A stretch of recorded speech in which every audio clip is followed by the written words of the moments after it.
Luego, para darle robustez al capacitor, en la parte ya de la carcasa, puede colocar un metal como el aluminio. Y para aislar a todo el conjunto, un forro de plástico, ¿no? Ustedes saben que el plástico es un aislante eléctrico. Independientemente del aislamiento eléctrico que hubiera dentro del capacitor. Y en la fotografía de la derecha tenemos algunos capacitores comerciales. ¿No? Por lo general los capacitores comerciales tienen esa forma cilíndrica.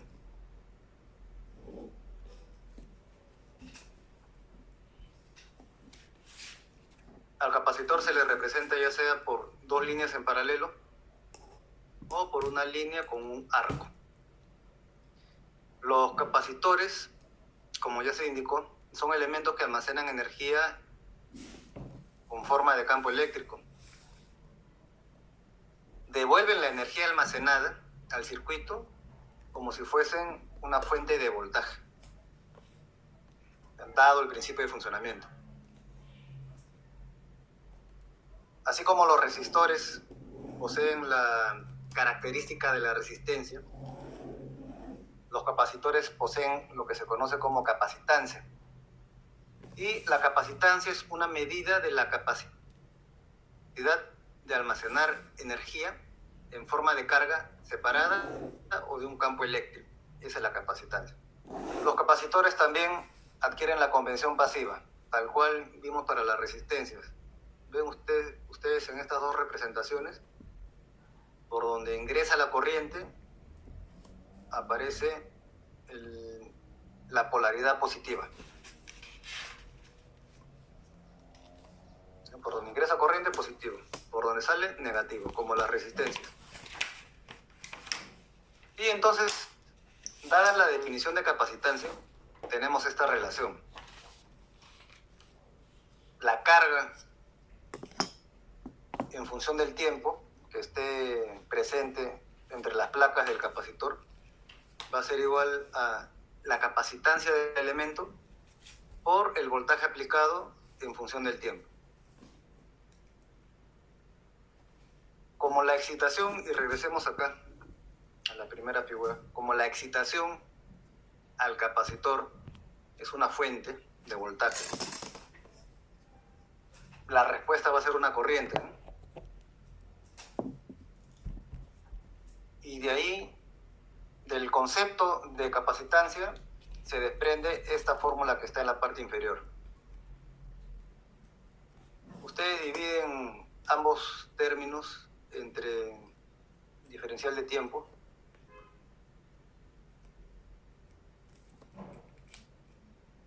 y obtenemos la forma de abajo. Carga entre tiempo es corriente, ¿no? Capacitancia, capacitancia, y acá tenemos cambio de voltaje respecto al tiempo. Eso quiere decir que para que haya corriente tiene que haber una variación del voltaje respecto al tiempo. Si el voltaje es constante, su derivada es cero, ¿no? Y la corriente, por lo tanto, también es cero. Solamente hay corriente cuando hay variación del voltaje.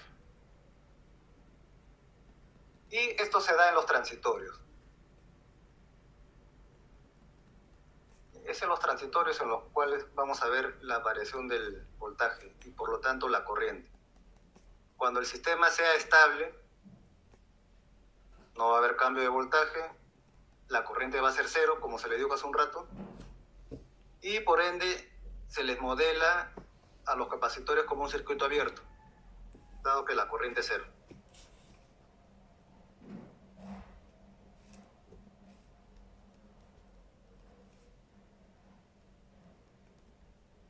Si despejamos de la ecuación anterior el voltaje, vamos a tener que el voltaje en función del tiempo va a ser igual a la inversa de la capacitancia por la integral desde menos infinito hasta un tiempo t de evaluación, la integral de la corriente por diferencial de tiempo.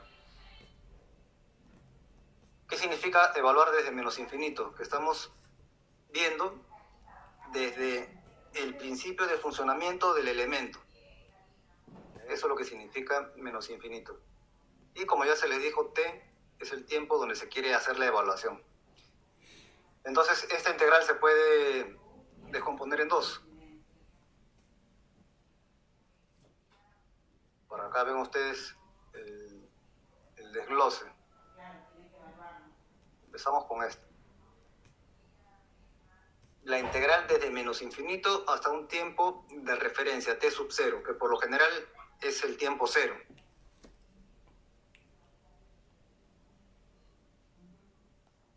Y luego, desde el tiempo de referencia,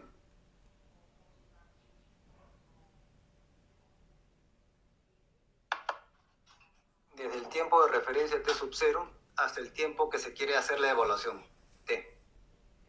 Lo que está de color amarillo es la energía inicial que viene almacenando el capacitor. Como estamos evaluando voltaje, entonces eso corresponde al voltaje inicial del capacitor. Eso es lo que significa B entre paréntesis T sub 0. O como lo vamos a llamar para hacerlo más genérico, voltaje sub 0. Entonces el voltaje en cualquier instante T va a ser igual al voltaje inicial de sub 0 más la inversa de la capacitancia por la integral desde el tiempo inicial hasta el tiempo T de la corriente por diferencial de tiempo. Eso quiere decir de que para determinar el voltaje habrá que hallar primero cuál es la condición inicial del capacitor, ¿no? Es decir, su energía inicial almacenada en forma de voltaje, tal cual pueden apreciar ustedes acá.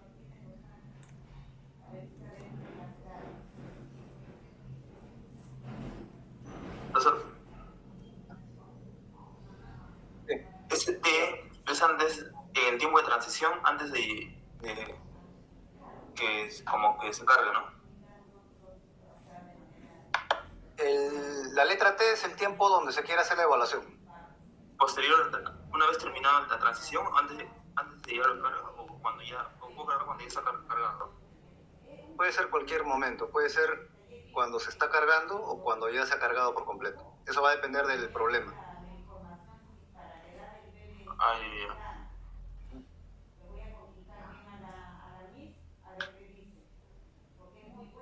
O puede ser también el caso de que inicialmente el capacitor está completamente cargado.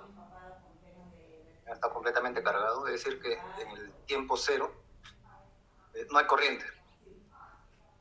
No hay corriente porque el capacitor está saturado. Y a partir del instante mayor a 0, el capacitor empieza a descargarse y entrega su energía a la red.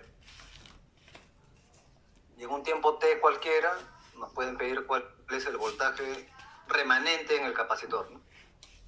También se puede plantear de esa forma.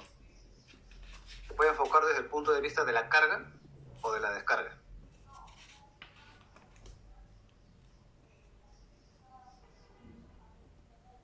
Y una consulta, el tiempo que supuestamente el condensador carga o descarga ya no va a andar de datos.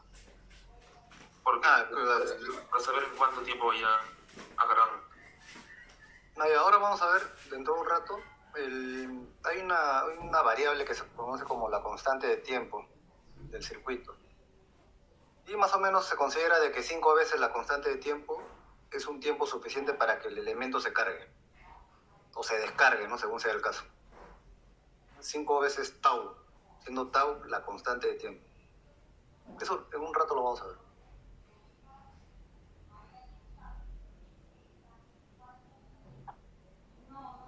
Conexión de capacitores, así como la resistencia, tenemos los casos en serie y en paralelo. Cuando los capacitores están en serie, como ven en la imagen, se les aplica la misma idea que vimos en su momento para las conductancias, ¿no? ¿Se acuerdan que la resistencia y la conductancia se relacionan de esta forma, ¿no? La conductancia es letra G. Resistencia es la capacidad que tiene un elemento para resistirse al flujo de carga. Y la conductancia es lo contrario, ¿no? Es la capacidad que tiene un elemento para permitir el flujo de carga.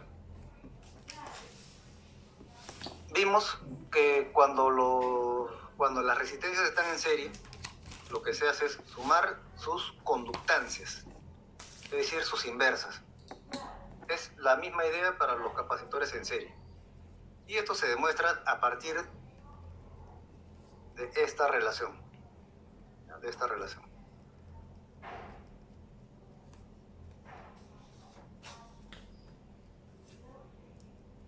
¿Por qué? Porque si ustedes tienen N capacitores en serie y una fuente de voltaje V, como todas están en serie, todos los capacitores presentan la misma corriente. Cada uno tendrá un voltaje determinado, desde voltaje 1 hasta el enésimo voltaje, y acá lo que tenemos es un divisor de voltaje. Si ustedes aplican la segunda ley de Kirchhoff en este lazo, teniendo en cuenta esta relación entre corriente y voltaje, es una sola corriente, divisor de voltaje y N capacitores.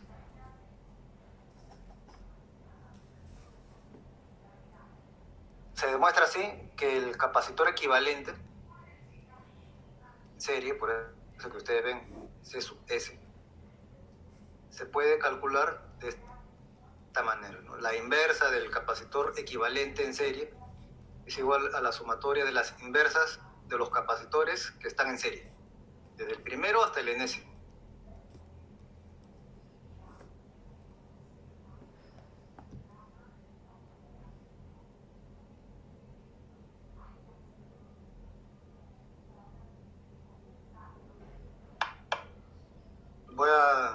Voy a pasar a la siguiente diapositiva.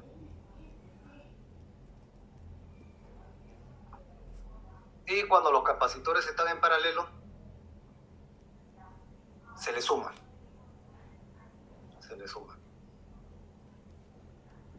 Es la misma idea que vimos en su momento para las conductancias.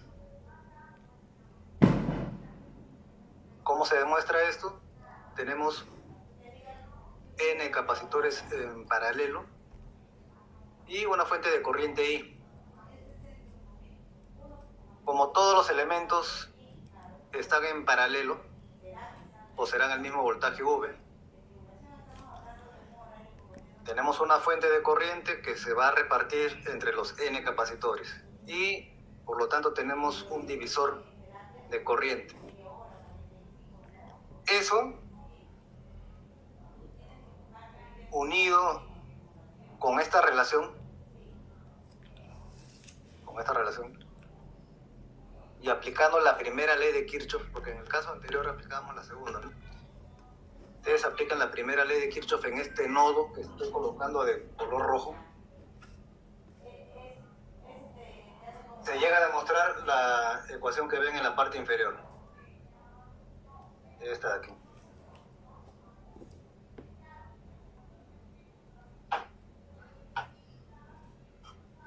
El capacitor equivalente en paralelo es igual a la suma de los N capacitores que están en paralelo.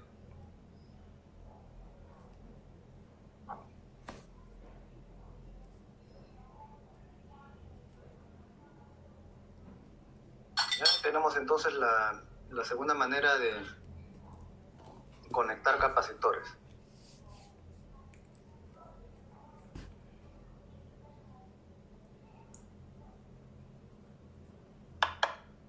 Relacionemos entonces la idea de las conductancias con los capacitores. ¿Hasta ahí tienen alguna pregunta? Eso es la parte introductoria a los capacitores.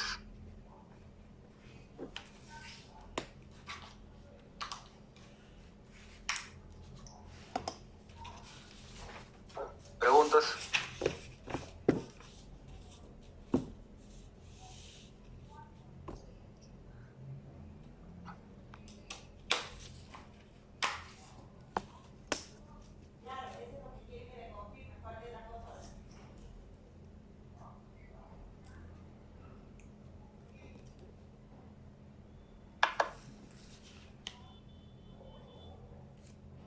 Bien, entonces veamos ahora los inductores. Si los capacitores almacenan energía teniendo como base el campo eléctrico, los inductores lo tienen con base en los campos electromagnéticos. ¿Cómo se forma un inductor? A través del enrollado de un elemento conductor de cobre. Casi todos los inductores que se construyen son de cobre. Un elemento conductor, entonces, que tiene n vueltas o espiras,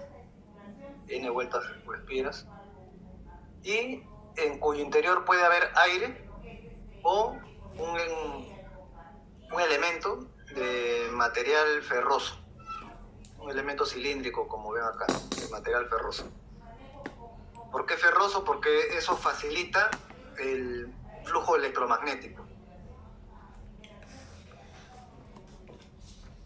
Así como a los capacitores se les excita con una fuente de voltaje, a los inductores se les excita con una fuente de corriente, que es la que está acá, y en función del tiempo. Ingresa corriente a la bobina.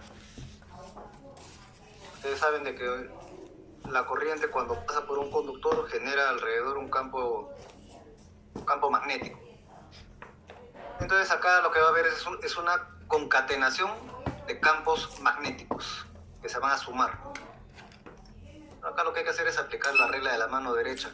Entre espira y espira, ustedes van a ver de que el sentido del flujo magnético es el mismo. Entonces, excitación, corriente.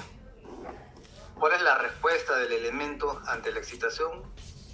Un voltaje que puede cambiar con el tiempo.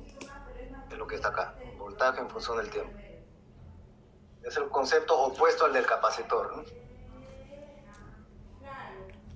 Y por acá tienen ustedes en la parte inferior algunas fotografías de, en primer lugar, bobinas con núcleo de aire. Ustedes el enrollado y al interior aire nada más. Pero lo recomendable es que contengan elementos de material ferroso como un núcleo de hierro.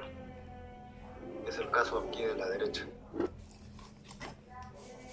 Y en la fotografía de la parte superior derecha tenemos algunos inductores comerciales.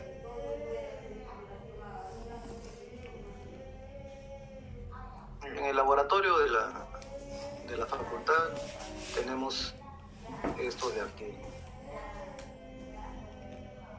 estos tipos.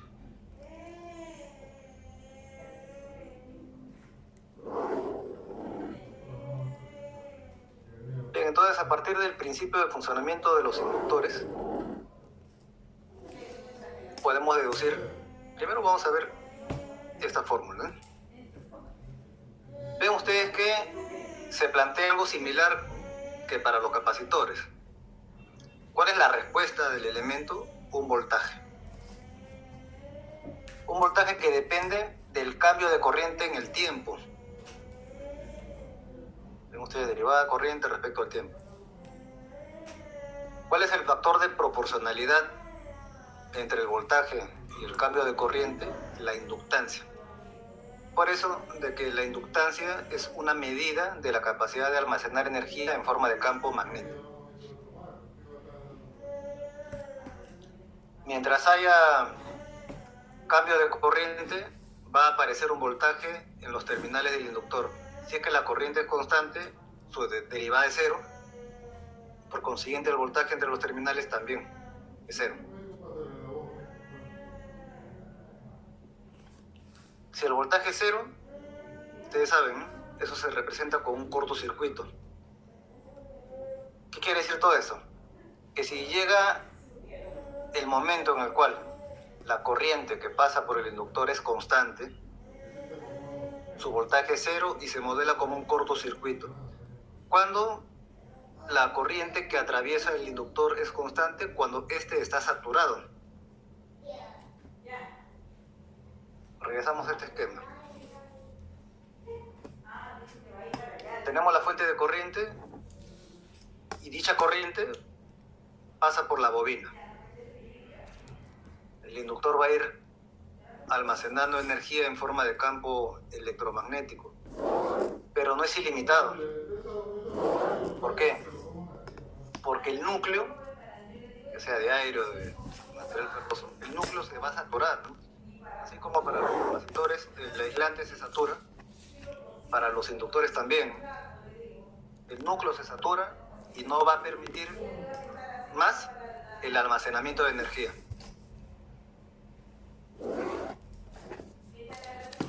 Y la corriente que se inyecte va a pasar de frente, como si fuese un hilo nada más, un conductor. Ya no va a almacenar energía. Ese es el porqué de que cuando el inductor ya está saturado, se considera voltaje cero. Se comporta como un conductor nada más. No va a seguir almacenando energía.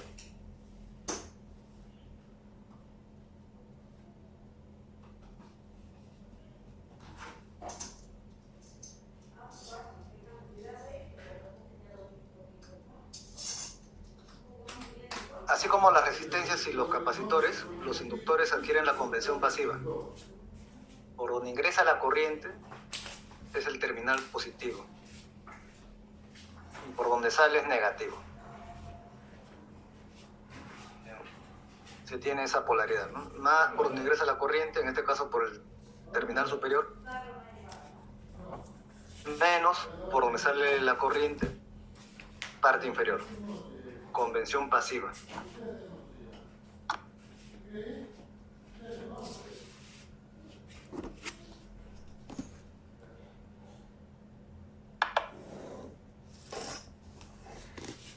A partir de la ecuación que se muestra en la lámina que acabamos de ver, podemos despejar la corriente en función del voltaje. La corriente en cualquier instante va a ser igual a la inversa de la inductancia L por la integral desde menos infinito, es decir, desde hace mucho tiempo, hasta un tiempo t de evaluación, la integral del voltaje por el diferencial de tiempo. Desdoblamos de la misma manera que hicimos para el caso de los capacitores y se tiene que la integral desde menos infinito hasta un tiempo de referencia t sub 0, que por lo general es el tiempo igual a 0. Esta integral representa la energía inicial almacenada del inductor en forma de corriente. La corriente en el instante 0.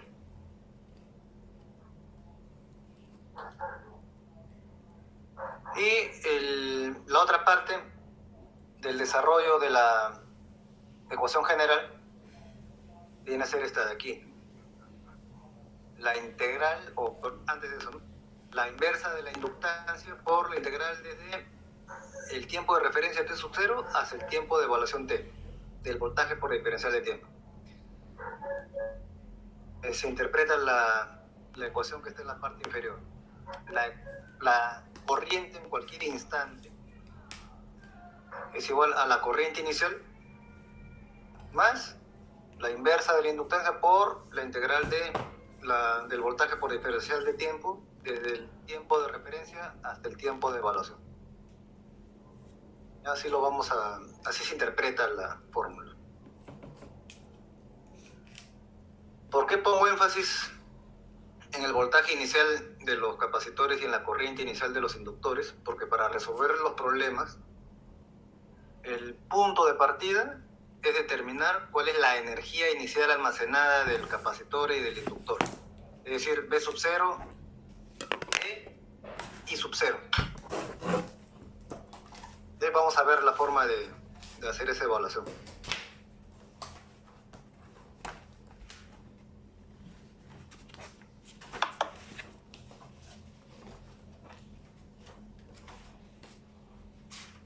Conexión de inductores en serie. Se les hace el mismo tratamiento que para las resistencias. Inductor equivalente en serie Este de acá, voy a poner otro color mejor.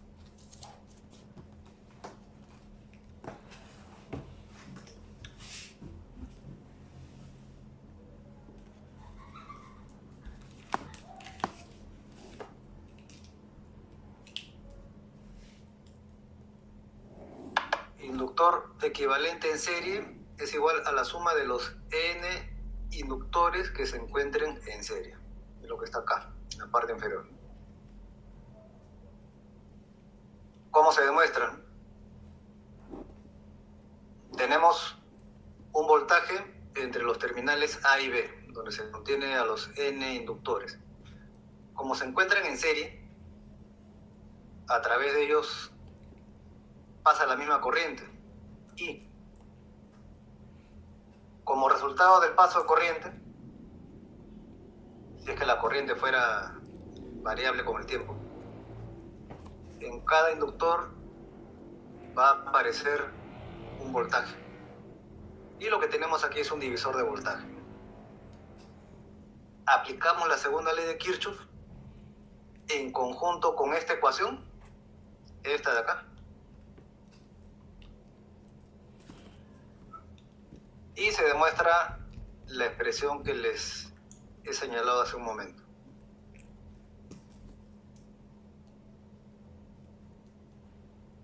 De modo que a los inductores en serie se les trata igual que a las resistencias.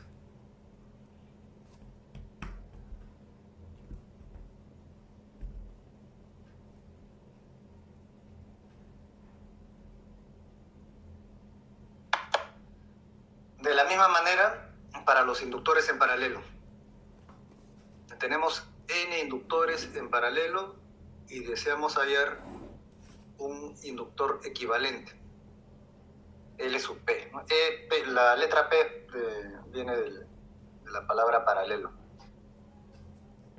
La inversa del inductor equivalente en paralelo va a ser igual a la sumatoria de las inversas de cada uno de los inductores que estén en paralelo, desde el primero hasta el enésimo.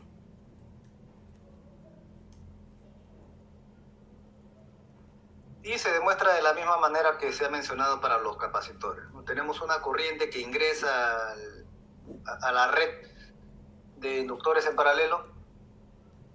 Como todos están en paralelo, presentan el mismo voltaje.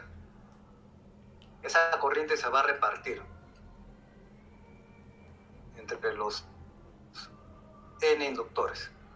Y por consiguiente tendremos un divisor de corriente.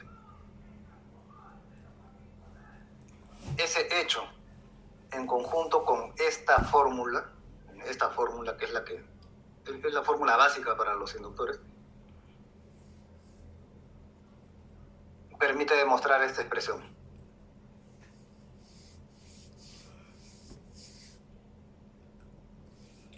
¿Hasta ahí tienen alguna pregunta?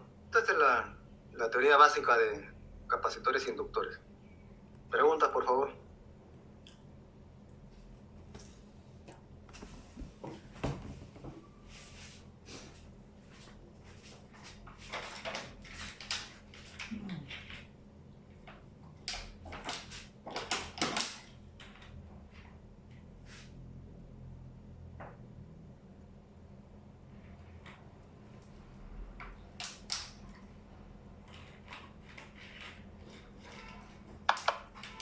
Todo claro eso.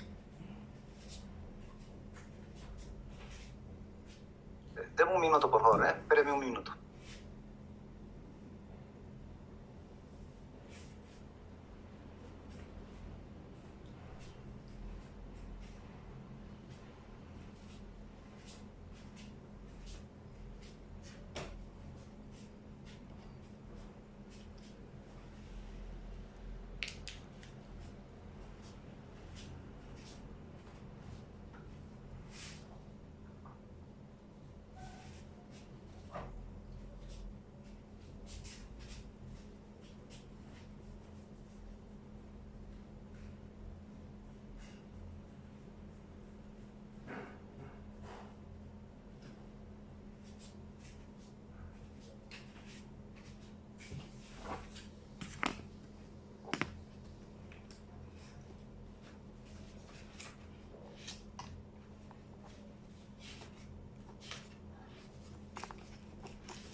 ahora sí seguimos.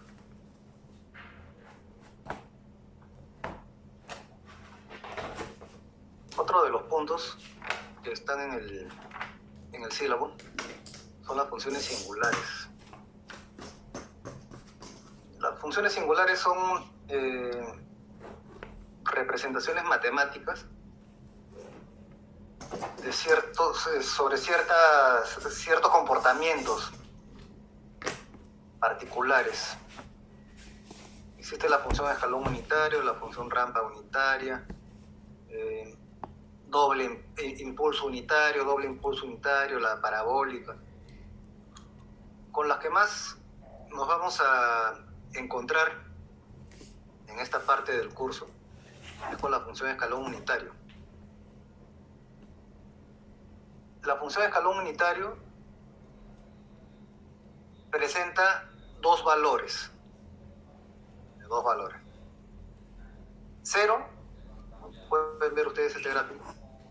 0 cuando el tiempo es menor a 0 y 1 cuando el tiempo es mayor o igual a 0. En algunos textos ustedes van a encontrar de que vale 0 cuando el tiempo es menor a 0 y 1 cuando el tiempo es mayor a 0.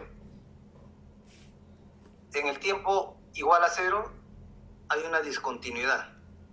Ustedes lo van a encontrar de la forma que les estoy mostrando acá o como les he manifestado, ¿no? Con una discontinuidad. A la función escalón unitario se le representa con la letra U minúscula y bueno, su argumento es el tiempo. Otra forma que ustedes van a encontrar para la función escalón unitario es mu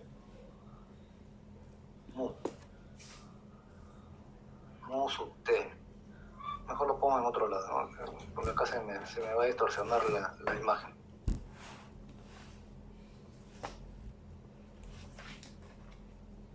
La función escalón unitario, la letra griega mu menos 1 y su argumento que es el tiempo.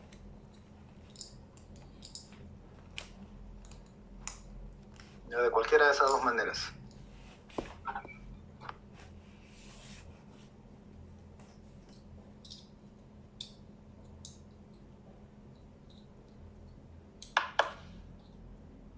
¿Qué puede representar físicamente la función de escalón unitario?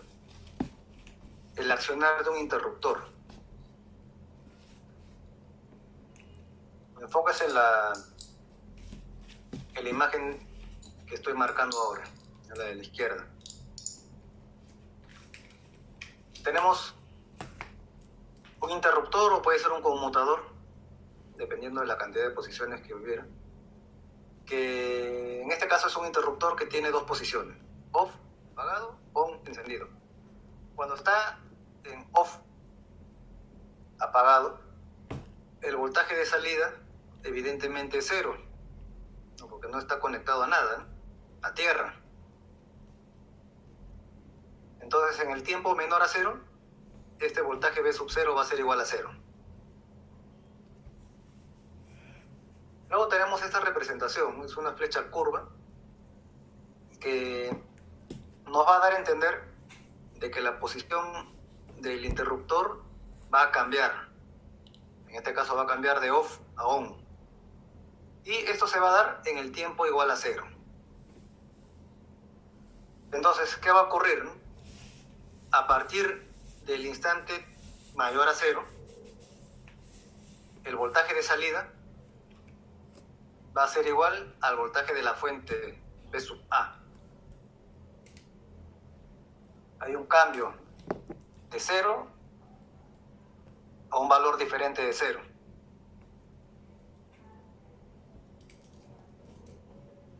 Este comportamiento, ¿cómo se puede representar mediante el escalón unitario?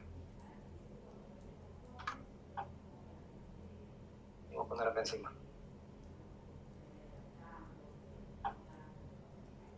Lo que hemos visto es que la función escalón tiene dos valores.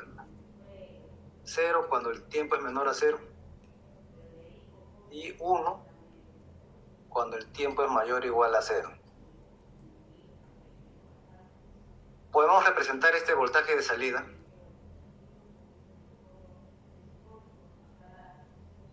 de esta forma. Miren, si cuando el tiempo es menor a 0, el voltaje vale 0, y cuando el tiempo es mayor o igual a 0, el voltaje vale V sub A. Entonces podemos representar a este voltaje en función del tiempo.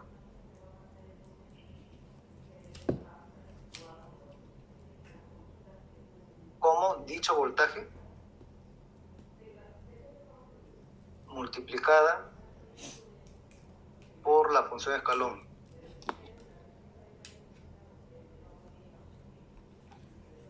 ¿Por qué, no? Cuando el tiempo es menor a 0, la función escalón vale 0, ¿no? 0 por V sub A, 0. Cuando el tiempo es menor a 0, 0 voltios. Y cuando el tiempo es mayor o igual a 0, ¿cuánto vale la función escalón unitario? 1 por V sub A, V sub A. ¿Qué es lo que se da a entender con este interruptor, ¿no? Con el accionar de este interruptor? Entonces, cada vez que ustedes vean en algún enunciado este tipo de representación, alguna fuente multiplicada por la función escalón unitario, implica que por ahí hay un accionar antes y después del tiempo 0. Porque no necesariamente se le va a colocar en el circuito un interruptor. Puede poner una fuente, puede ser de corriente o de voltaje, multiplicada por la función escalón unitario. Entonces ustedes ya tienen que relacionar e identificar que antes de 0, esta variable que se está señalando, bueno, en este caso es un voltaje V sub 0, que esa variable vale 0. Y a partir del instante 0 en adelante, ya adquiere un valor diferente de 0. ¿Sí? Ojo con eso. Les voy a dar un momento para que vean esta imagen y le hagan una captura, porque esto no está en el PPT.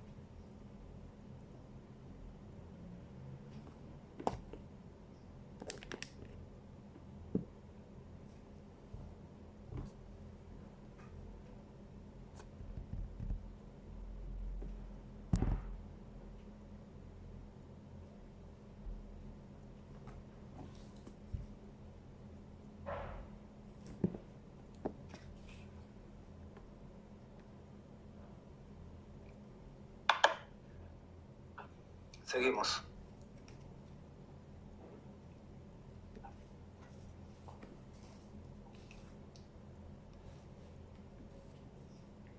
Aquí estamos evaluando a la función escalón unitario cuando actúa en el tiempo 0. Pero no siempre va a ser así, ¿no? La función puede atrasarse o adelantarse. En la parte superior de esta lámina ocurre lo primero. Si la función se atrasa,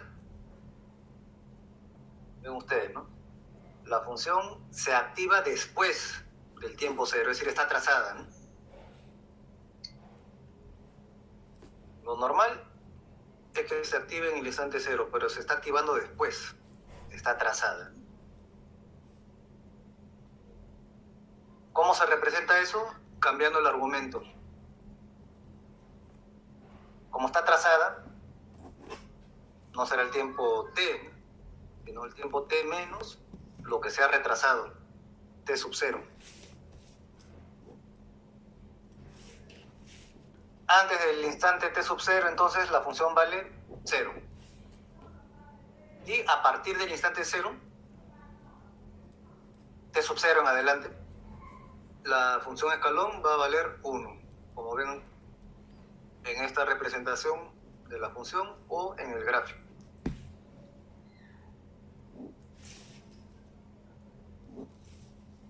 Entonces, cada vez que ustedes vean el argumento t menos un número, quiere decir que la función está atrasada.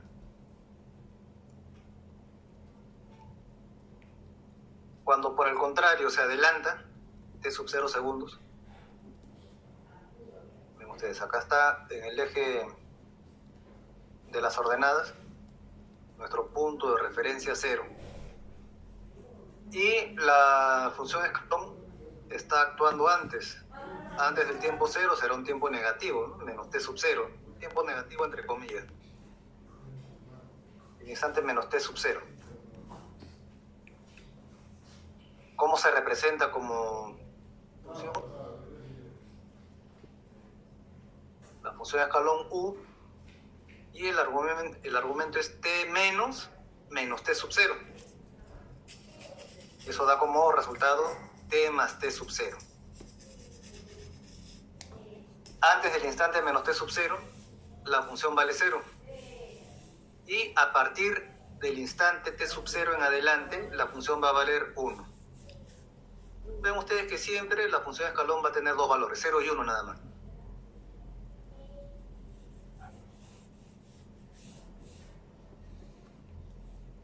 Si se adelanta, entonces, consideren esta nomenclatura. Atraso negativo, adelanto positivo. Atraso empieza después del tiempo 0. Adelanto empieza antes del tiempo 0.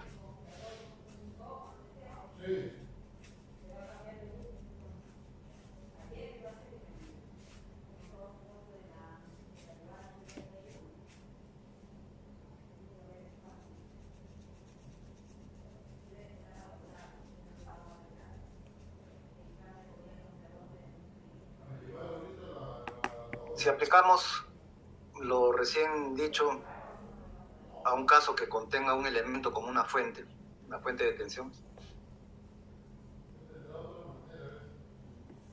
Vean primero la parte superior, ¿no? Cuando el tiempo de referencia es t sub 0,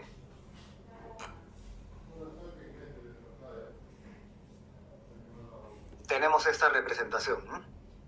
Cuando el tiempo es menor a t sub 0, el voltaje, un voltaje cualquiera, va a valer 0. A partir del instante 0 en adelante, el voltaje va a tener un valor diferente a 0. Estos dos valores, 0 y b sub 0, se pueden agrupar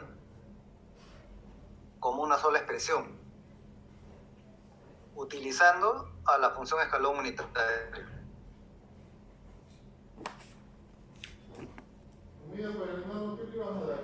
El voltaje en cualquier instante va a ser igual al voltaje sub 0, voltaje de referencia, por la función escalón, pero que tiene como argumento t menos t sub 0.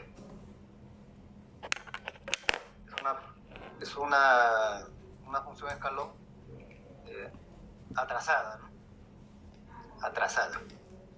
Es decir, está empezando después del tiempo igual a 0. Y por acá en la parte inferior es lo que les había puesto en el Paint. Acá. Esto de acá.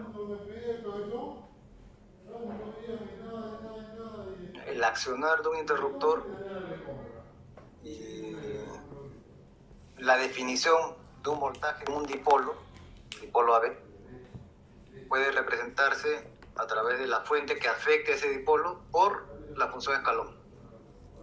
Hasta t sub 0 por la función escalón con el argumento t. No, acá no hay ningún atraso o adelanto. Es lo que se está señalando acá, ¿no? Si el tiempo sub 0 es igual a 0, bueno, acá no hay nada que modificar en el argumento de la función escalón.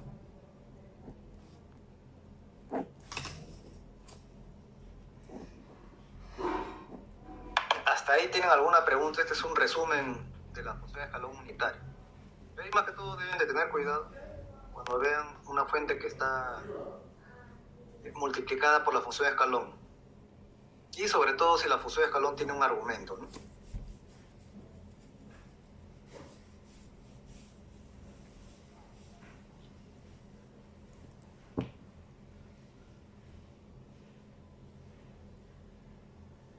¿Preguntas? ¿Todo claro?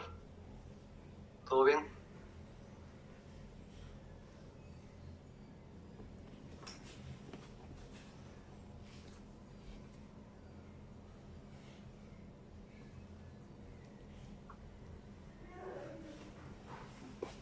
Continuamos.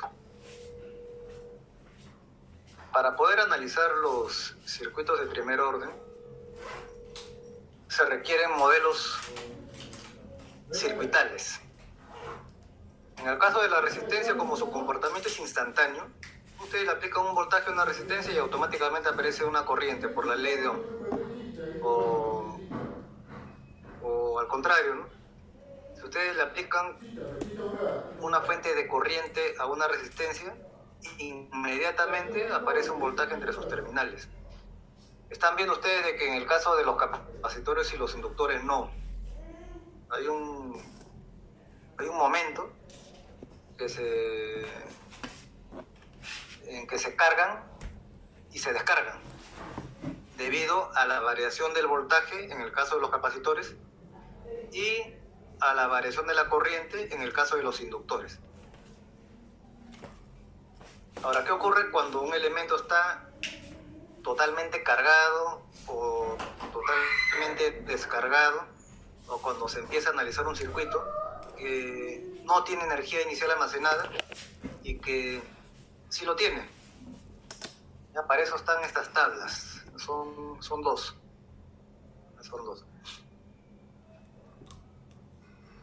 Presten atención, ¿ya? Porque esto es necesario entenderlo, porque memorizarse los dibujos no es nada agradable, ¿no? Mejor es entenderlo. Miren, en este caso tenemos el comportamiento del inductor. Acá está el inductor. Un inductor con una corriente en función del tiempo, y como adquiere la convención pasiva, por donde ingresa la corriente, terminal positivo, por donde sale negativo, y acá está el voltaje entre los terminales. ¿Qué pasa cuando el circuito empieza a operar?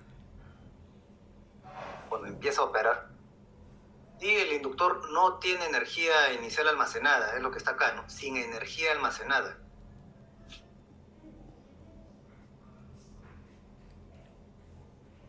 Como el inductor no tiene energía inicial, en el instante cero más, ¿qué significa cero más? Es el instante justo después de que se ha activado un interruptor y el circuito ha empezado a operar. ¿Por qué se le pone cero más? No, porque en el instante cero se cambia de posición un interruptor o un conmutador. Cero más es justo el instante después de ello. Justo el instante después de ello. En ese instante, justo en ese instante, empieza a aparecer un flujo de carga, es decir, una corriente. Pero como el inductor no tiene energía inicial almacenada,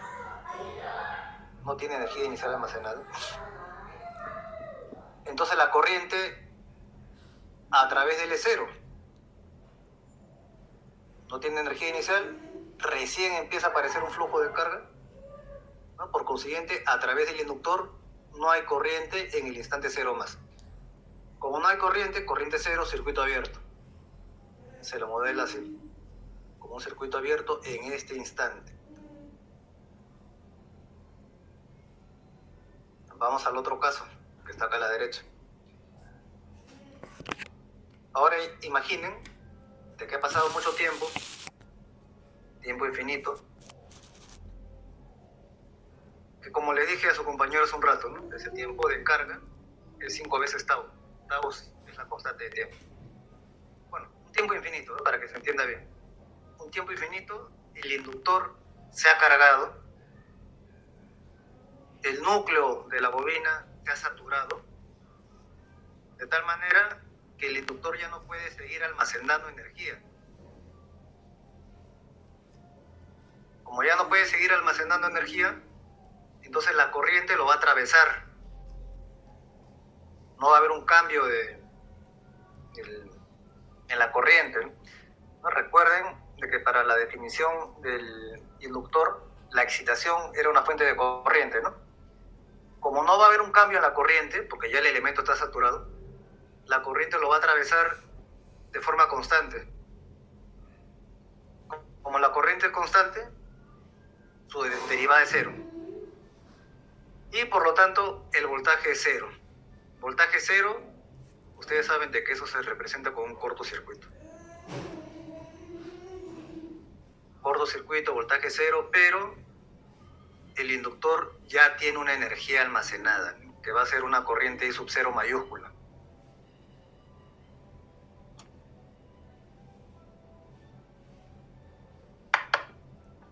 Eso es lo que quiere decir esta primera fila.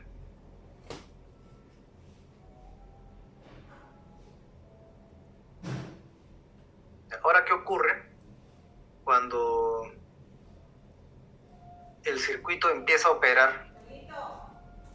Es decir, lo vamos a analizar, lo vamos a empezar a analizar.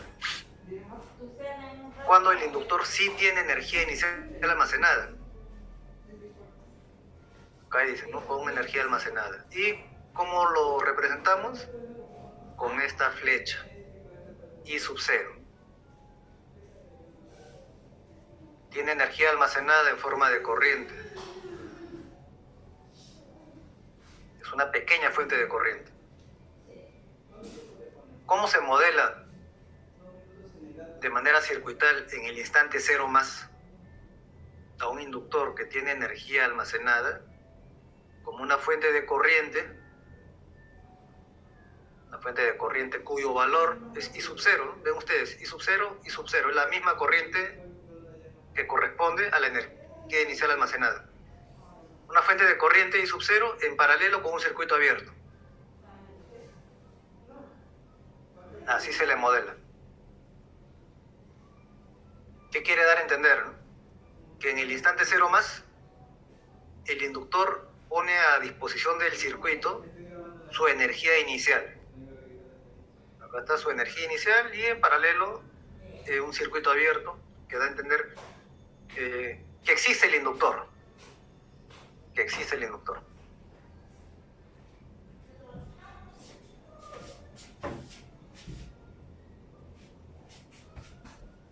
¿Qué pasa cuando el inductor ha entregado toda su energía inicial? Se va a descargar, ¿no?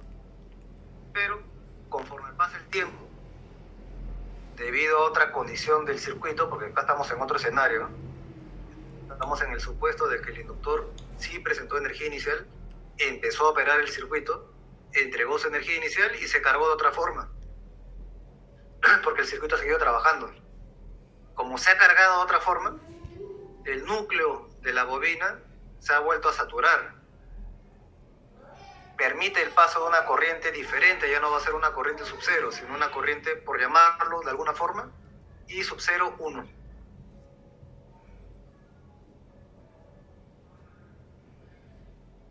Este I sub 0, 1, entonces da a entender de que el inductor se ha cargado de otra forma, a diferencia de la primera, ¿no? Que tiene una energía inicial I sub 0.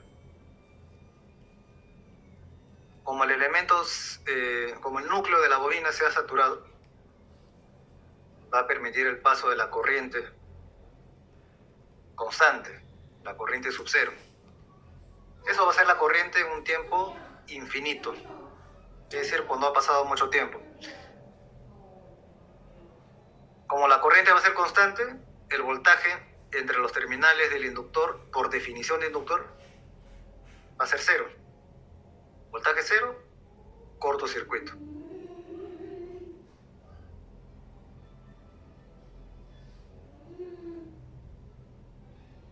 Y así se modela a los inductores cuando tienen energía inicial almacenada y cuando no la tienen.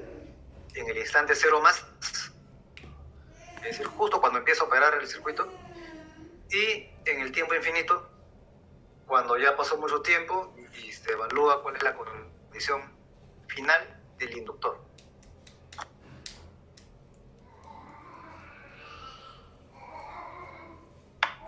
Les voy a dejar un momento para que revisen bien esta imagen y si hubiera preguntas, por favor, me la indican.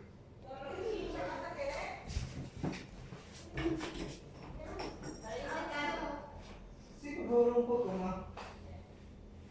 Eso no se puede conectar en microondas, ¿no?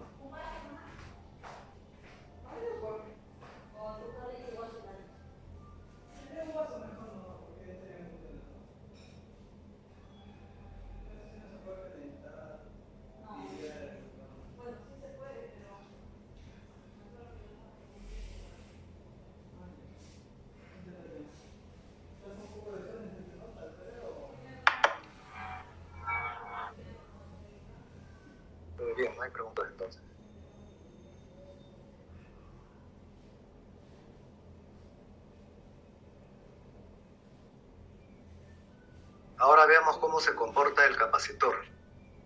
Ya tenemos los mismos escenarios, sin energía inicial almacenada y con ella, en el instante cero más y en el tiempo infinito. Vamos lo primero. Tenemos el capacitor con la convención pasiva por donde ingresa la corriente, terminal positivo de la tensión.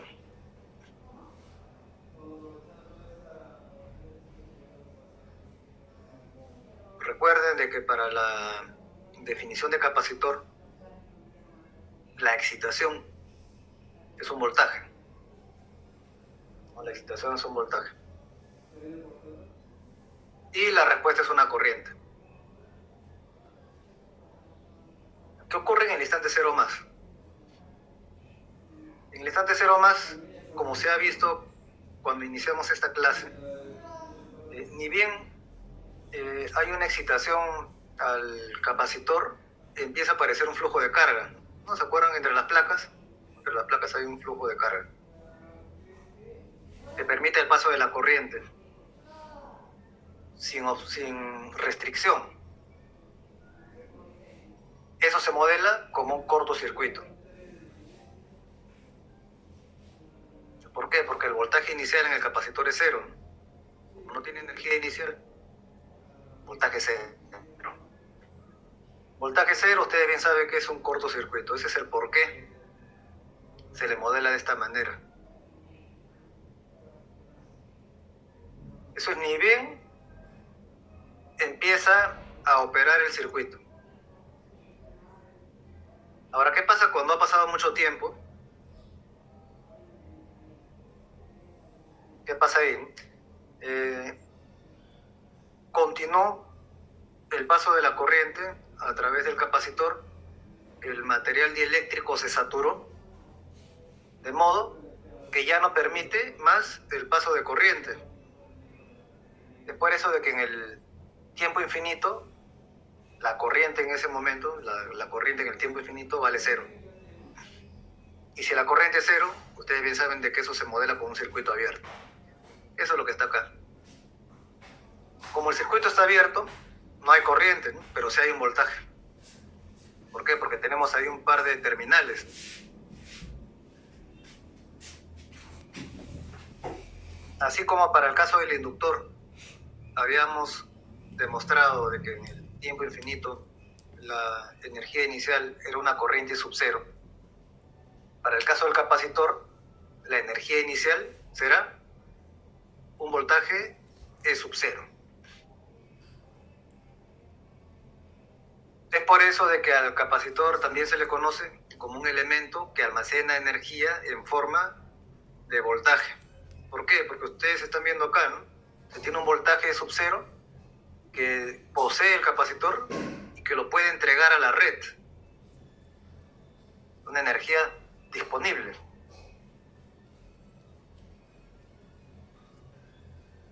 Eso es justamente lo que aparece a renglón siguiente, cuando el capacitor sí tiene energía almacenada de forma inicial.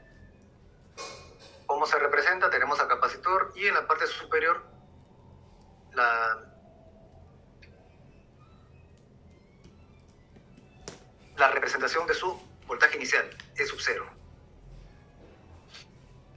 ¿Cómo se modela al capacitor en el instante cero más? Como es una energía que está a disposición de la red, eso se modela entonces con una fuente de tensión E sub cero, y vean ustedes que esta polaridad más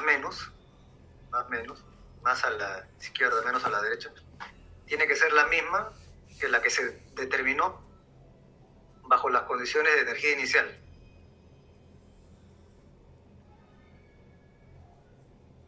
Tiene que haber una correspondencia entre lo determinado para la energía inicial con lo que se coloque como modelo circuital. Y la manera de que se provea de esta energía inicial a la red es uniendo esta fuente a la red mediante un conductor, un cortocircuito. Y este cortocircuito es para dar a entender de que existe el capacitor, ¿no?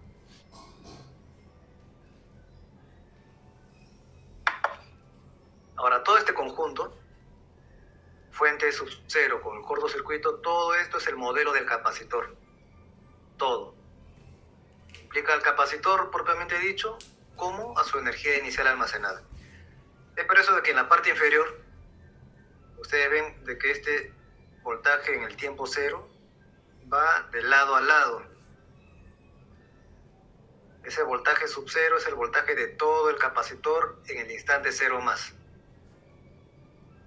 Implica a la fuente que representa su energía inicial más al cortocircuito que representa al capacitor. Entonces, en el instante cero más se empieza a descargar el capacitor. ¿Por qué? Porque entrega su energía inicial al circuito. Pero, como el circuito sigue operando, entonces el capacitor va a volverse a cargar, ¿no? Se va a saturar nuevamente el material dieléctrico, de tal forma de que tendrá un segundo momento de carga. Y para diferenciarlo del primero, si el primero lo hemos llamado E sub 0, a este segundo lo llamaremos E sub 0,1. Es únicamente para diferenciar un escenario de otro. Como el material dieléctrico se ha saturado, no se permite más el flujo de carga, por consiguiente no hay corriente. Si no hay corriente, se modela como un circuito abierto. Eso es lo que significa este modelo.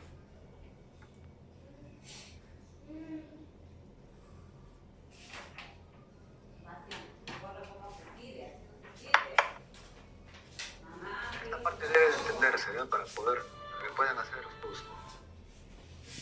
sus modelos circuitales.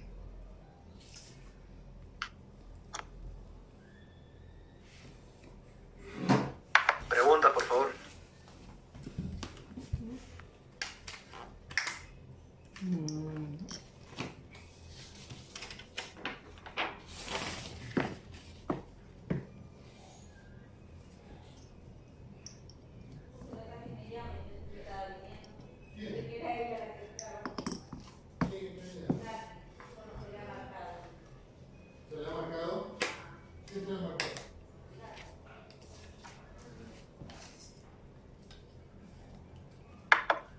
Ya, entonces no hay preguntas.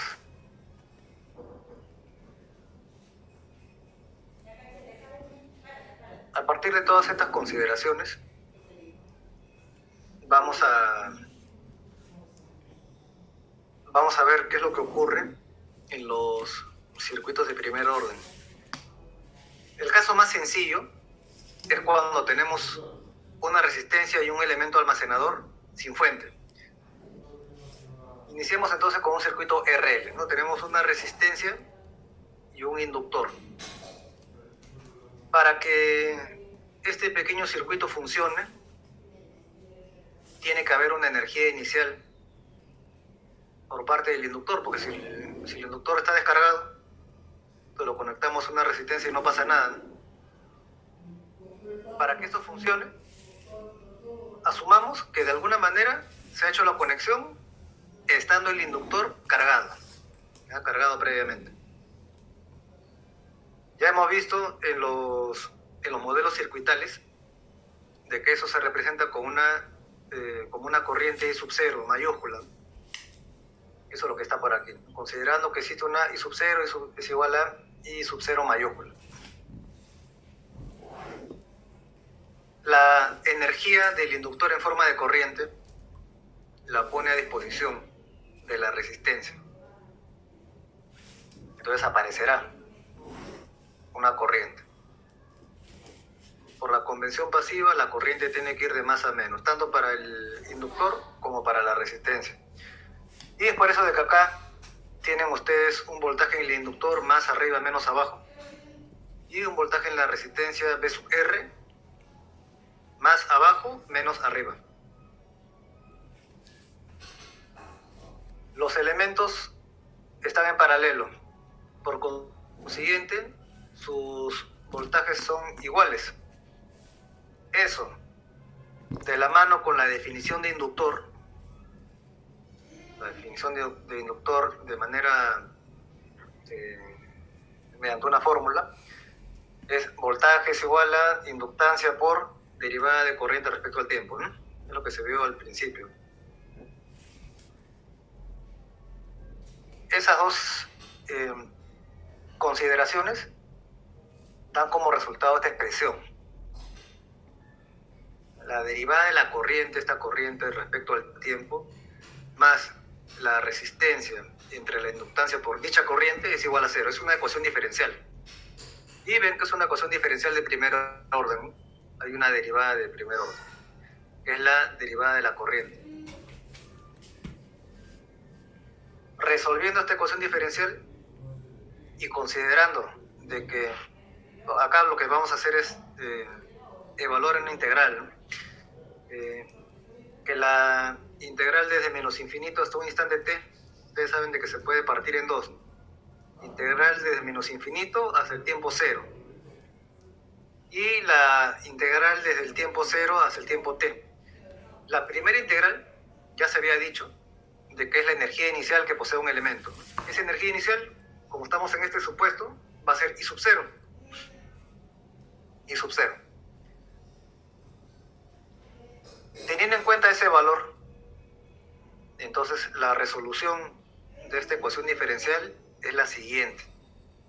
La corriente en cualquier instante t va a ser igual a la corriente inicial del inductor por E a la menos RT entre L. Resistencia por tiempo entre inductancia.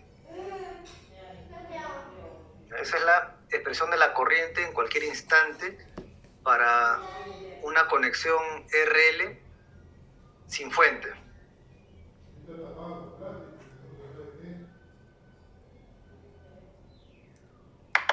Ven ustedes entonces que hay un comportamiento exponencial decreciente, ¿no? Y su exponente es negativo. Es un exponencial decreciente. ¿Qué significa eso, no? Que esta corriente va a iniciar con un valor y luego va a descender hasta cero. ¿Por qué, no? Porque la energía inicial del inductor se va a disipar en la resistencia hasta que se agota, se acaba. Ustedes evalúan esta expresión en el tiempo cero, le va a quedar I sub 0 por E a la 0. Es decir, que la corriente en el instante cero es la corriente inicial. Tiene sentido, ¿no? Y ustedes evalúan esto para tiempo infinito. Para tiempo infinito le va a quedar I sub 0 por E a la menos infinito. O I sub 0 sobre E a la infinito. Eso es cero, ¿no? Significa que la corriente final del circuito va a ser cero. Decae la corriente.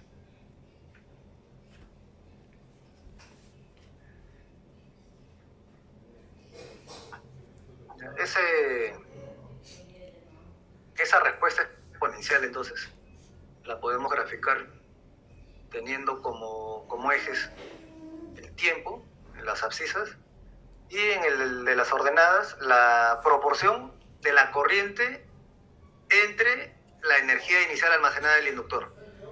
Es decir, la corriente en cualquier instante entre la corriente inicial. Empieza con 1, porque ya hemos visto de que para tiempo cero la corriente es I sub 0. Y acá hay un comportamiento exponencial decreciente, como se esperaba.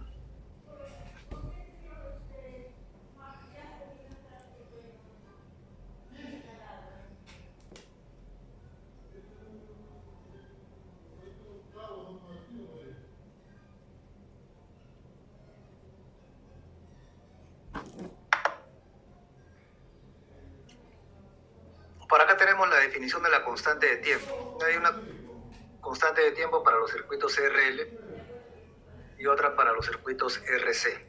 Para los circuitos RL se define la constante de tiempo tau como la inductancia entre la resistencia del circuito. Ahora, ¿qué implica físicamente esta constante de tiempo tau, ¿no? Ustedes pueden ver el comportamiento exponencial de la corriente. Entonces, si ustedes trazan la tangente para tiempo es igual a 0, la intersección de dicha tangente con el eje del tiempo va a ser justamente el instante tau. ¿Qué implica eso, no? Es la velocidad con la cual decrece la corriente en un circuito RL. Es la velocidad con la cual decrece la corriente.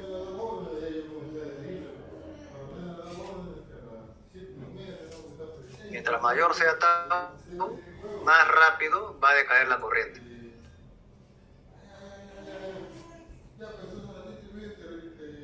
Eso es lo que implica. Entonces, si es que tenemos la constante tau que se define como L entre R, ¿qué nos va a quedar acá, no? La corriente I en cualquier instante va a ser igual a I sub 0 por E a la menos T entre tau, ¿no? Esa es otra manera de expresar esta fórmula. Y voy a poner por aquí.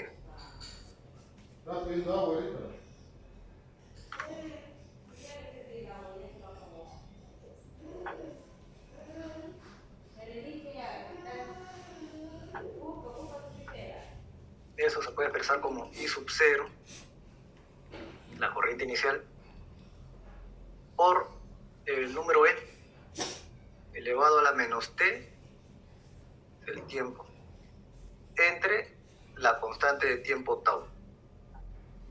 Entonces, para los circuitos RL, la constante de tiempo es L entre R.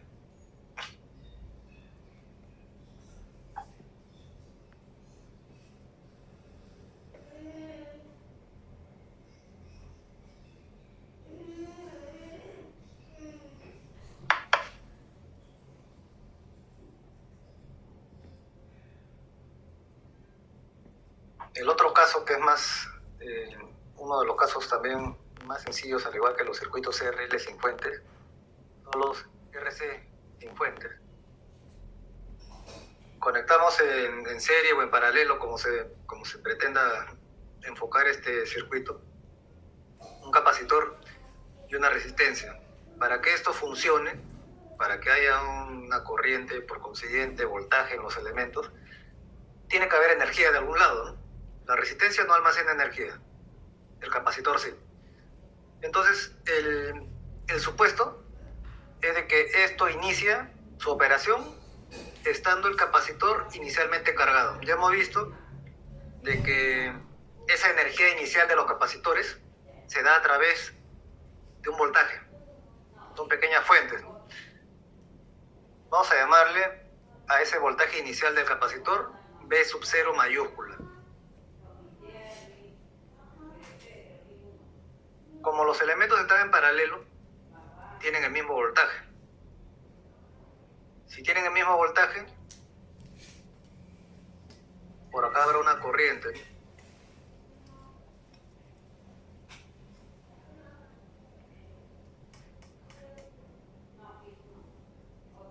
Una corriente I de la resistencia, bueno, se ha distorsionado. Y otra corriente I del capacitor. Supongamos que parte de aquí, de un nodo, y por acá abajo colocamos un nodo a tierra. Ustedes aplican la primera ley de Kirchhoff en este nodo superior, es decir, I sub R más I sub C es igual a 0. Eso, de la mano con la definición de capacitor. Recuerden que la definición de capacitor es la excitación es un voltaje, ¿no? Entonces, la corriente en un capacitor va a ser igual a la capacitancia por la derivada de voltaje respecto al tiempo. Esas dos consideraciones, la primera ley de Kirchhoff más la definición de capacitor, da como resultado esta expresión. La derivada del voltaje respecto al tiempo más el voltaje de estos elementos entre la resistencia por la capacitancia es igual a 0. Y nuevamente tenemos una ecuación de primer orden.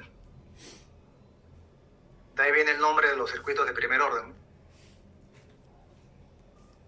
Para resolver esta ecuación diferencial, habrá que integrar al voltaje. Si lo vamos a integrar desde menos infinito hasta t, también habrá que partirlo en dos, la integral. Desde menos infinito hasta el tiempo cero, que eso representa la energía inicial almacenada, que para este supuesto es B sub 0. Y la otra parte de la integral será integral desde 0 hasta un tiempo t de evaluación. Todo eso da como resultado esta expresión. El voltaje en cualquier instante va a ser igual al voltaje inicial del capacitor por E a la menos t entre R por C.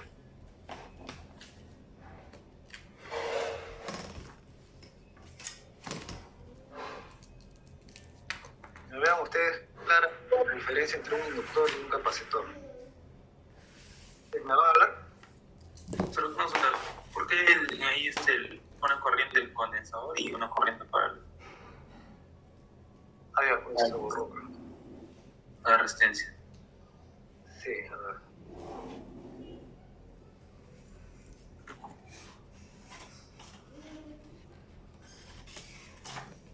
Sí, lo que pasa es que el capacitor tiene un voltaje inicial, ¿no? Ponerle por acá, B sub 0. Como tiene un voltaje inicial, entonces en el momento que se conecta con la resistencia, como están en paralelo esos dos, los dos van a tener el mismo voltaje. Como tienen el mismo voltaje, enfoquémonos en la resistencia, ¿no? Más, menos, más arriba, menos abajo, entonces habrá una corriente en este sentido, I sub R. Y lo mismo con el capacitor, porque el capacitor también adquiere una convención aditiva. Habrá una corriente I sub C. Entonces ven ustedes que hay dos corrientes que están apuntando en sentido contrario. Eso debe, para que se pueda analizar, debe haber un punto de referencia. Pongamos un nodo acá arriba. Y un nodo a tierra. Es como si aplicáramos nodos acá.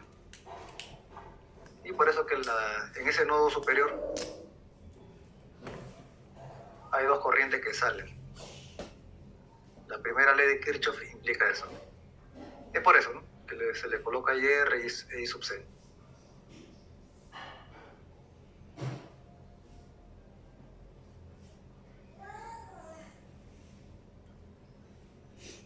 ¿Cómo aplicar nodos arriba?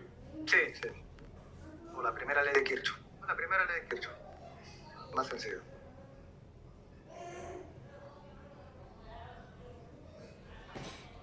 Por ese motivo.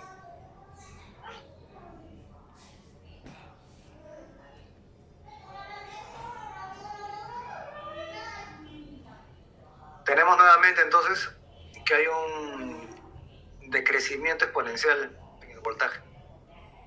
La energía inicial del capacitor va a empezar a descargarse y se va a disipar en la resistencia. Ustedes reemplazan tiempo cero, el voltaje en el tiempo cero va a ser igual a B sub 0 por E a la 0, es decir, voltaje sub 0. Y cuando el tiempo es igual a infinito, el voltaje final va a ser 0. Eso lo pueden apreciar en este gráfico. Y de la misma manera como se ha visto para el inductor, se puede definir ahora para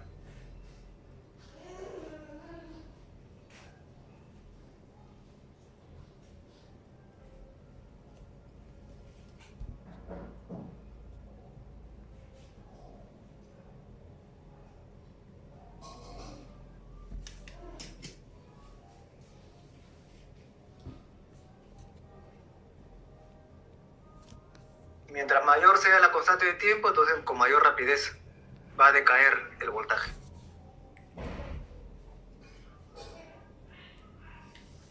Entonces, esta expresión de acá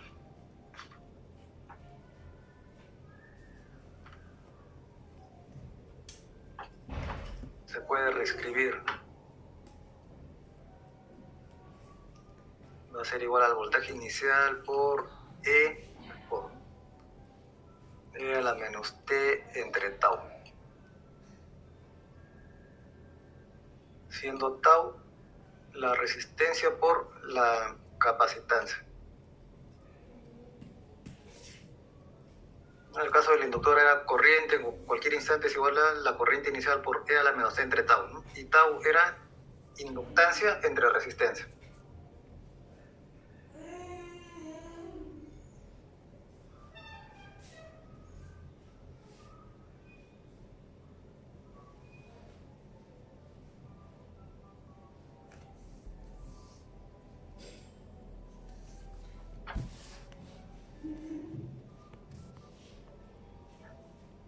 Bien, hasta acá tengo alguna pregunta. Como le dije al principio, son bastantes puntos los que hay que ver y estoy tratando de ser conciso. Preguntas, por favor. Bueno, ahí me dan su conformidad. Bien, gracias por avisar también en el chat.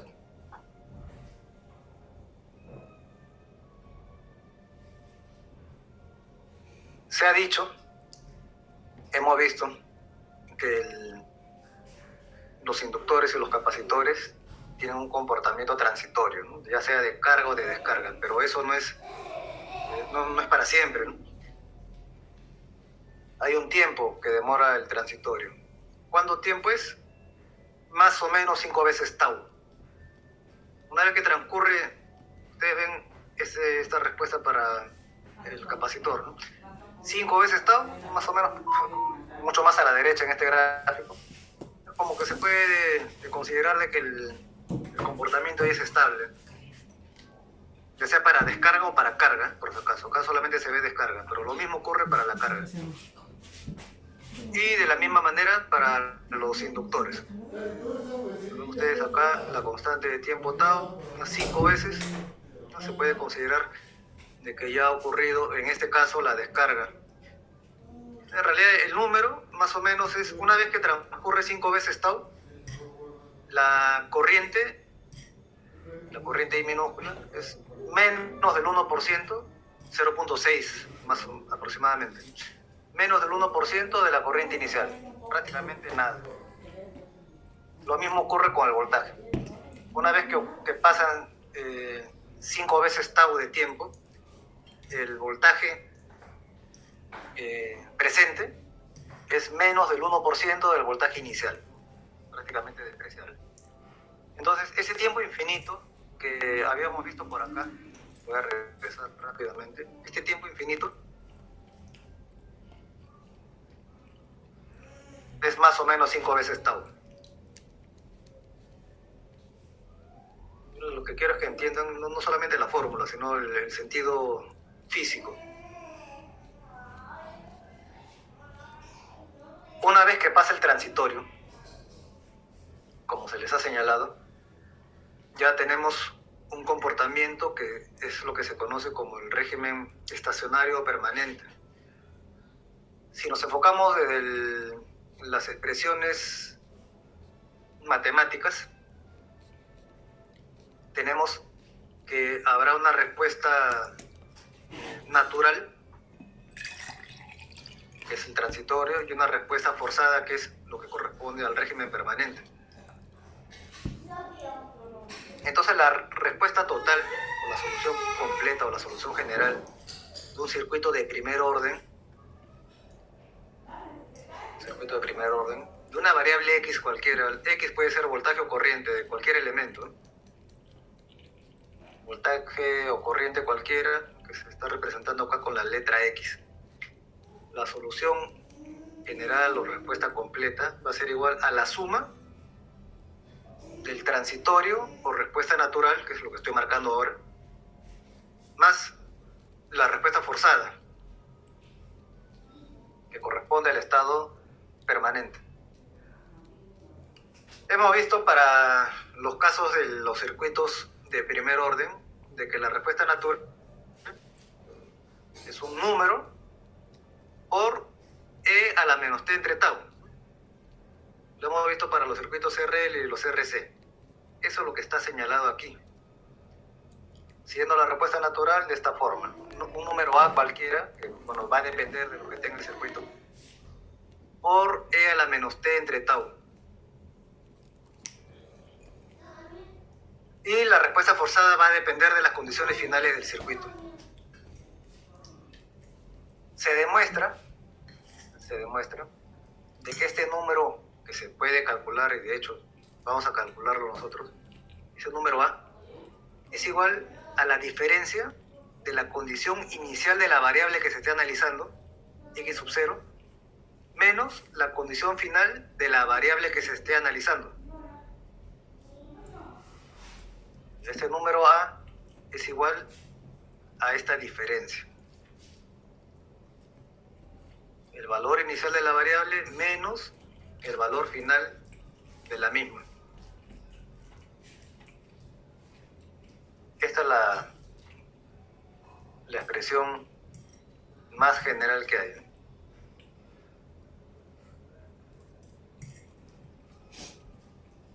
¿Cuál era la respuesta forzada? Es el comportamiento ya en estado permanente.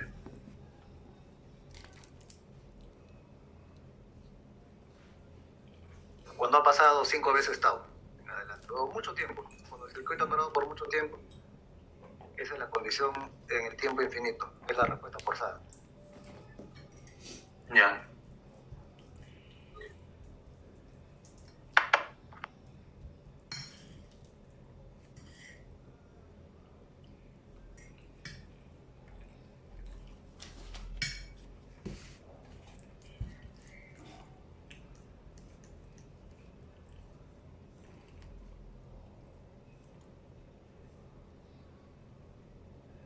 Bien, miren, hasta ahora hemos visto los casos más sencillos.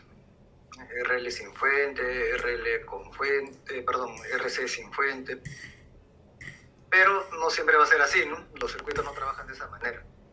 La forma más general de que podamos encontrar circuitos es cuando sí hay excitaciones. Fuentes independientes. Es decir, ¿no? Tengamos una fuente de voltaje con un número constante, o una fuente de corriente con un número constante. Pero más genérico aún es cuando tenemos excitaciones dependientes del tiempo. Por ejemplo, ¿no? Excitaciones exponenciales o excitaciones senoidales. Eso es lo que vamos a ver a continuación. Circuito con excitaciones dependientes del tiempo. ¿Cuál es la expresión general que vamos a obtener para un circuito de primer orden cuando tenga excitación dependiente del tiempo? Miren ustedes, nuevamente, X es una variable cualquiera, que puede ser corriente o voltaje.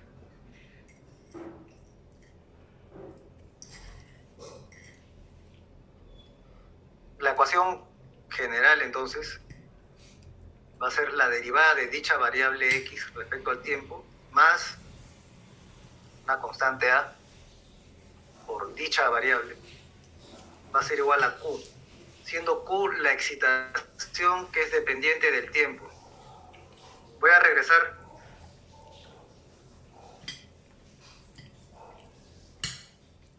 acá. Sí, el circuito de RL sin fuente. No, miren, acá que estamos colocando como variable la letra I, ¿no? La corriente, que sería nuestra variable X en la fórmula más general, ¿no? Tenemos la derivada respecto al tiempo de dicha variable, más la variable por una constante, ¿no? En este caso es R entre L. Si ustedes comparan R sobre L con lo que aparece aquí en la fórmula general, que es la letra A, ¿qué sería la inversa de la constante de tiempo? Porque se ha dicho de que para los circuitos RL la constante de tiempo es la inductancia entre la resistencia. Y lo que tenemos acá es precisamente la inversa, ¿no? Resistencia entre inductancia. Es esa forma general, ¿no? Y acá todo esto está igual a cero porque no hay fuente, ¿no? No hay fuente o la fuente es cero, ¿no? Entonces cuando hay fuente, y eso se demuestra, cuando hay fuente, la expresión que nos va a quedar implica a una función Q dependiente del tiempo y que va a depender del tipo de excitación que se tenga. Esta es la expresión general para las excitaciones dependientes del tiempo. Derivada respecto al tiempo de la variable puede ser corriente o voltaje, más la constante A, que es la inversa de la constante de tiempo, por la variable en estudio, y eso es igual a una función. Esta función Q va a depender de la excitación que tuviera el circuito.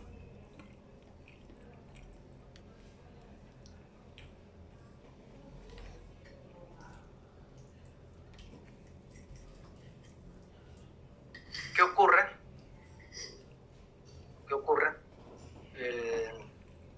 Con la respuesta? ¿No? Por acá estamos planteando la ecuación diferencial.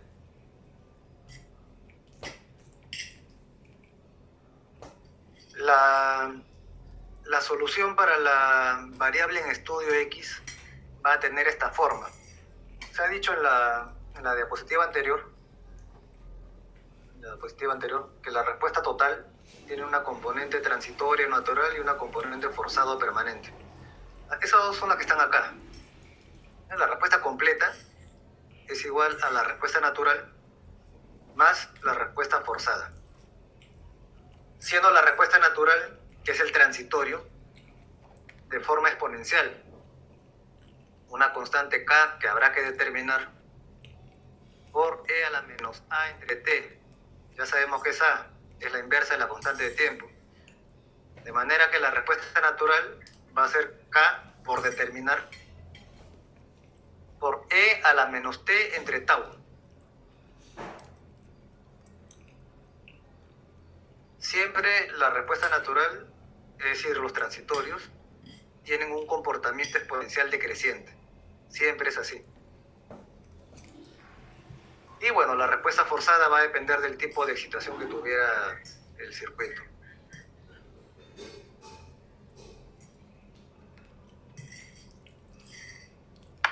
Recuerden de que esta constante K,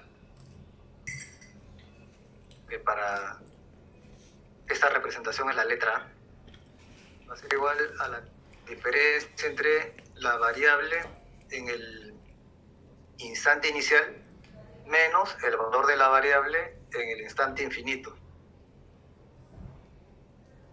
Ahora con los ejemplos se va a redondear la idea.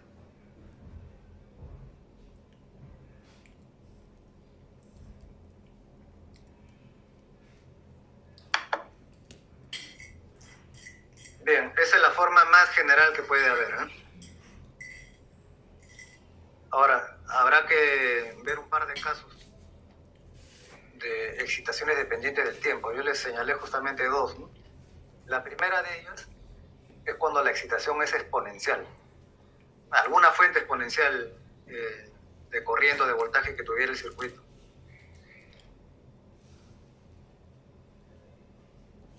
La ecuación general del circuito queda de esta forma.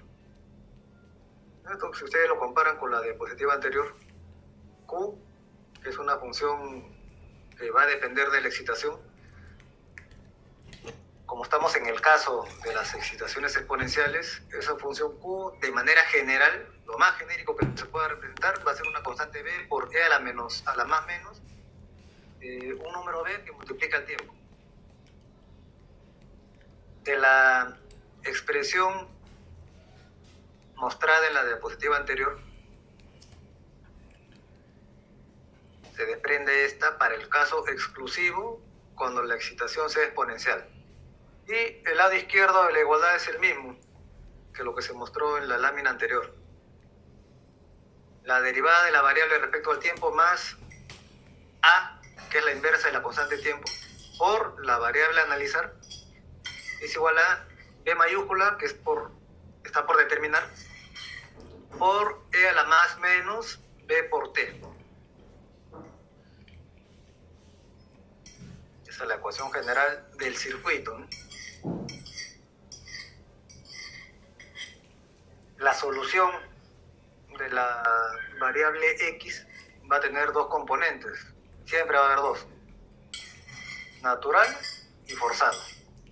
La respuesta natural, como pueden apreciar, es una exponencial decreciente. Una constante K por determinar. Y en el caso de la respuesta forzada, comparen estos términos, lo voy a resaltar.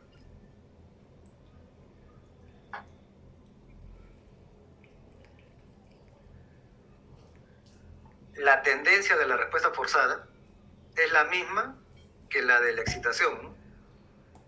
¿Cuál es la tendencia? E a la más menos bt.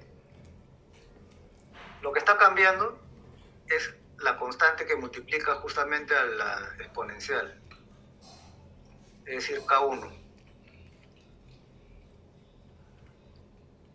Entonces, parte de la resolución de ese tipo de problemas es hallar las constantes correspondientes a la respuesta natural y a la respuesta forzada.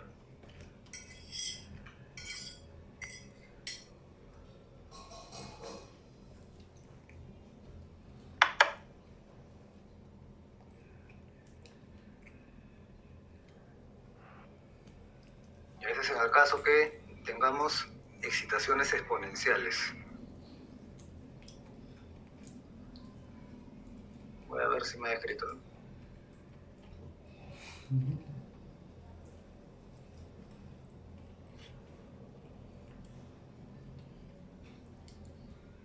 Ya para terminar la teoría, otro tipo de excitación que pudiera tener los circuitos es del tipo senoidal, ¿no? Las fuentes de voltaje senoidales, ¿no?, corresponden al estudio de los circuitos de corriente alterna. En esta parte vamos a hacer un enfoque sin tomar en cuenta el análisis fasorial, que es lo que se ve en la segunda parte del curso. Por ahora vamos a enfocar a la resolución de los circuitos teniendo como base la expresión general. Ahora, una excitación senoidal se puede expresar de esta manera: la función del tiempo por la amplitud de la función senoidal por seno de omega t más un ángulo de fase, teta. Siendo omega la frecuencia natural. Y esta expresión senoidal, que implica un ángulo de desfase, se puede representar a sí mismo como una suma de seno y coseno.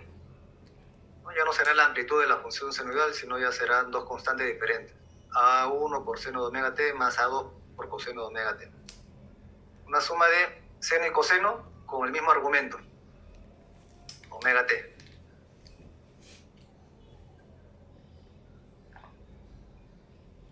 Si esta es la excitación, entonces, la expresión que vimos hace un momento, esta ecuación general, en lugar de Q, vamos a colocar a la excitación.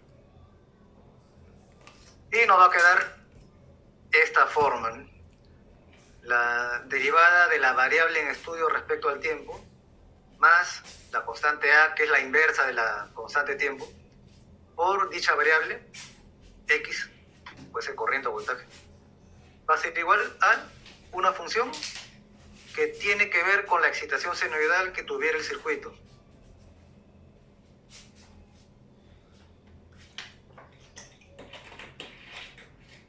Esta es la ecuación diferencial. La solución de la ecuación diferencial es lo que está en la parte inferior. Solución completa. Dos partes nuevamente. Componente transitoria o natural y componente forzada. El concepto, respuesta natural, transitorio, tiene comportamiento exponencial decreciente. Una constante K por E a la menos A por T, siendo una constante K por determinar. Y La constante A es la inversa, como ya se dijo y como está acá, es la inversa de la constante de tiempo. Esa es la respuesta natural. Y la respuesta forzada, como la excitación en este caso es senoidal, entonces la respuesta forzada, es decir, la respuesta cuando el circuito ya ha trabajado y se ha estabilizado, esta respuesta forzada también debe tener esa forma senoidal, con el mismo argumento del seno y el coseno, omega t.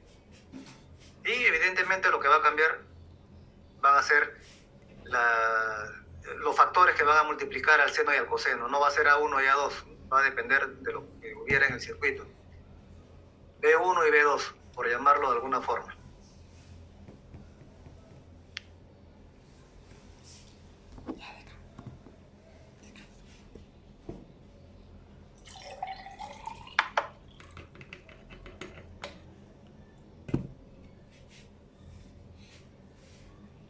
Tenemos entonces la respuesta forzada, que tiene una forma de suma de seno con coseno, y eso se puede reescribir como un seno con omega t igual. Eso no tiene por qué cambiar porque la frecuencia no va a cambiar, ¿no? Recuerden que ustedes que la frecuencia natural, o como se les conoce también a omega, que es la velocidad angular,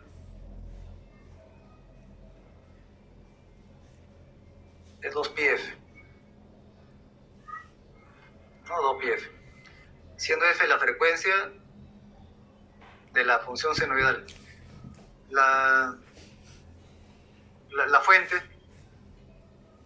nos va a entregar una función senoidal con frecuencia constante. No tiene por qué cambiar entonces el argumento.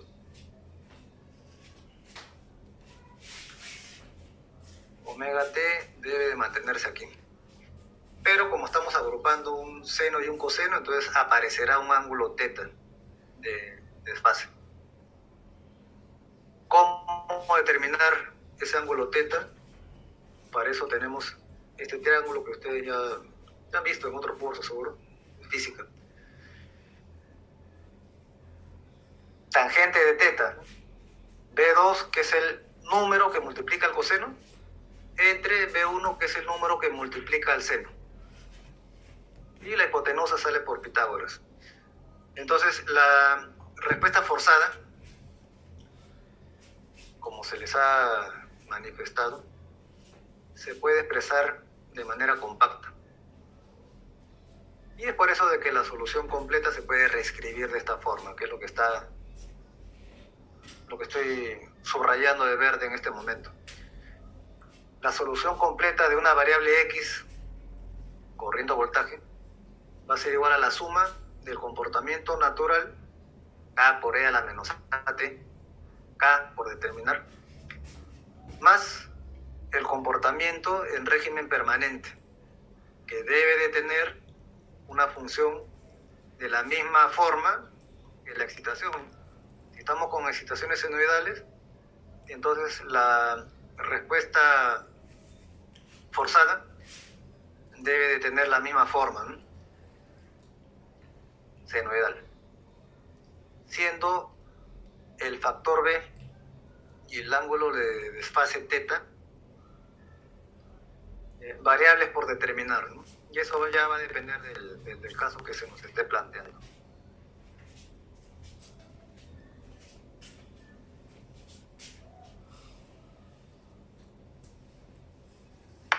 A partir de ahí, ya en la segunda parte de la clase, vamos a resolver algunos casos. Acá se les está planteando 5. Y este tipo de problemas son un poco largos.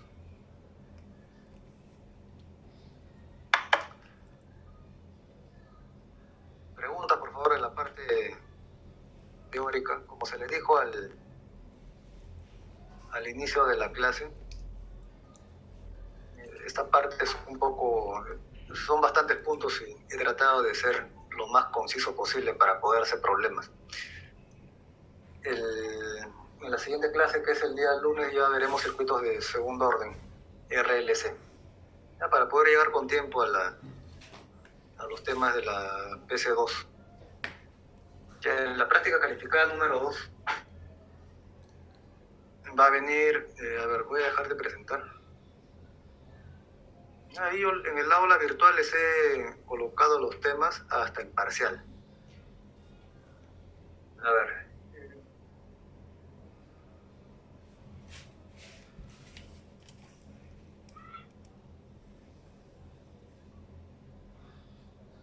Para la práctica 2. Para la práctica 2 va a venir circuitos de primer y segundo orden, ¿no?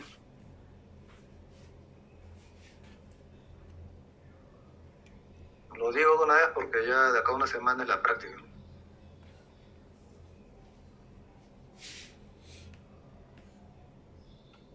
Bien, no hay preguntas entonces sobre la parte teórica, para pasar un receso y de ahí ya hacemos problemas.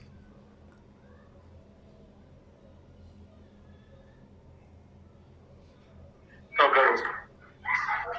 Bien, entonces vamos a tomarnos un receso.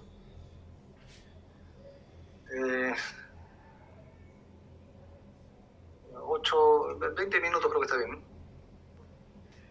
8:25 continuamos. Un receso entonces de 20.